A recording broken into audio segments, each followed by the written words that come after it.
Thank you very much. It's a real honor to have the highly respected, the great Prime Minister of the Kingdom of Norway with us today, who, as you know, has been doing a fantastic job and truly respected throughout the world as a leader. And thank you very much for being here. We appreciate it.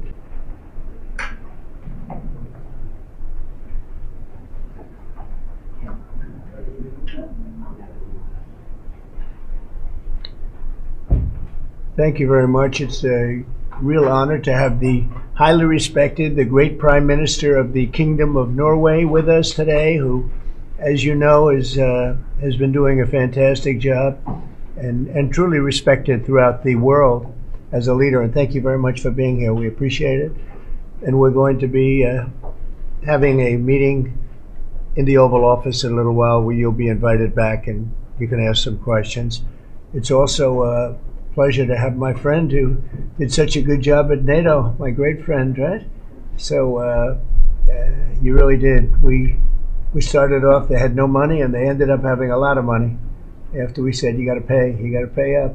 But you did a fantastic job, and thank you very much. And I'm glad you're here. Glad we meet each other again and under these circumstances. So we'll be meeting in a little while at the Oval Office, and if you have maybe one or two questions, we'll do it now, and after that we'll go to the Oval. Mr. President, on Russia, do you still believe that Putin is serious about peace given the events overnight in Ukraine? And if that bombing doesn't end, are you considering new sanctions on Russia? So we are thinking that very strongly that they both want peace, but they have to get to the table. We're waiting a long time.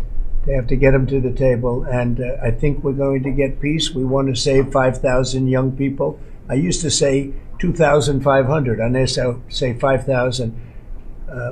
We have, Mr. Prime Minister, we have about 5,000 young people a week that are dying in that ridiculous war. And, I started out because I didn't like all the money that we were paying, and then I realized how many people were dying. And that's by far the more important element right now. I'm saying we can save thousands of people. And I don't like that it takes long at all. But I think they both want to make peace. I do believe so. There's a lot of hatred there. There's a lot of very bad blood, a lot of distrust. But I think I hope we're going to get there for the sake of a lot of young people that are dying. Mr. President, do you have a deadline for when the party? I have my own deadline. And we want it to be fast. And the Prime Minister is helping us. He wants it to be fast too. And I think everybody in this, at this time in NATO, they want to see this thing happen. So we have a deadline, and after that, we're going to have a very much different attitude. But I think that has a very good chance of getting done.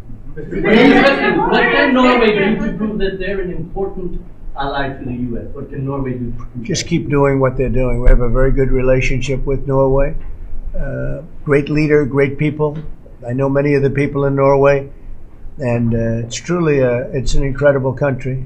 So all they have to do is keep doing what they're doing, I think, is probably the best answer I can give. Yeah. As you pointed out, the former Secretary General of NATO is here. Yes. Mr.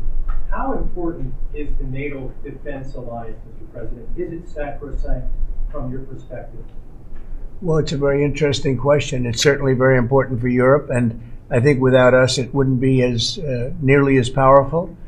And as the former Secretary General, who did a great job, can tell you, I played when I was there a very big role in making sure that NATO is funded by the 28, at that time they had 28 countries, including us, because many of the countries weren't paid, and they ended up being paid, you would say, and the Secretary General was very nice about it as far as I was concerned. Other presidents went in, they made a speech and they left, and that kept going on, and in the meantime they had no money. And the United States was paying far more than its fair share. You could say that they were paying, I actually said sometimes it looked like 100%, and it was unfair. And the two of us worked very well together, and we took care of the situation. There are some Mr. President. Yeah, please, go ahead. Norwegian statistics are showing that the U.S. actually has a trade surplus with Norway. Are you going to be looking into that and see which of the countries are actually in a trade surplus? Yeah, well, with the United States, almost everybody has a surplus. But not so It's really an it's an amazing phenomenon. No, there's a surplus of $2 billion, I think you have with us. I congratulate you. That's very good. We got to get a little bit of that for ourselves, maybe. But they do have a surplus. Norway has a surplus. In the current tariff situation, analysts have pointed out that the U.S. actually needs allies.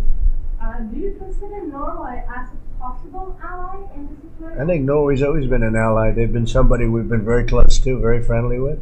Maybe more so now with me than other people, but I think Norway's always been a great ally, yeah. Norway's been a friend.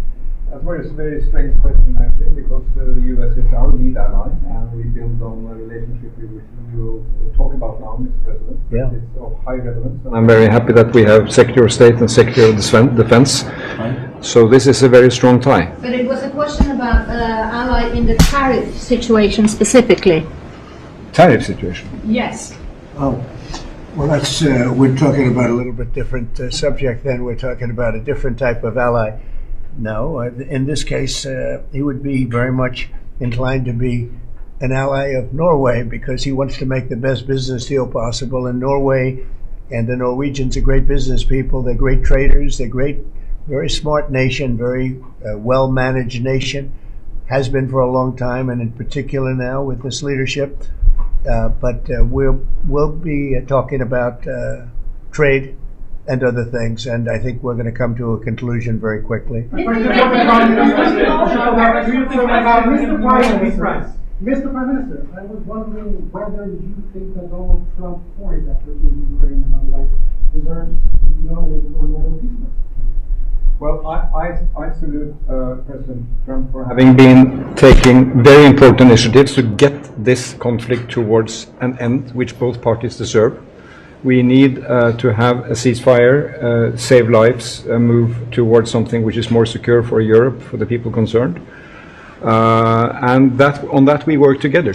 And I look forward to go into some details because we are at a critical moment. On that price, that is a committee taking care of that, which is completely working on its own terms, and I cannot comment on that. Mr. President, But thank you very much for that question. I like that question. Yeah, please. A question on China. Could you clarify with whom the U.S. is speaking with China? They're saying it's fake news that trade talks are happening. Well, they had a meeting this morning, so I can't tell you. It doesn't matter who they is. We may reveal it later, but they had meetings this morning, and we've been meeting with China. And so I think you have, Jeff, as usual, I think you have your reporting wrong. Thank you very much. We'll see you. We'll see you inside. Thank you. Thank you, President. Thank you.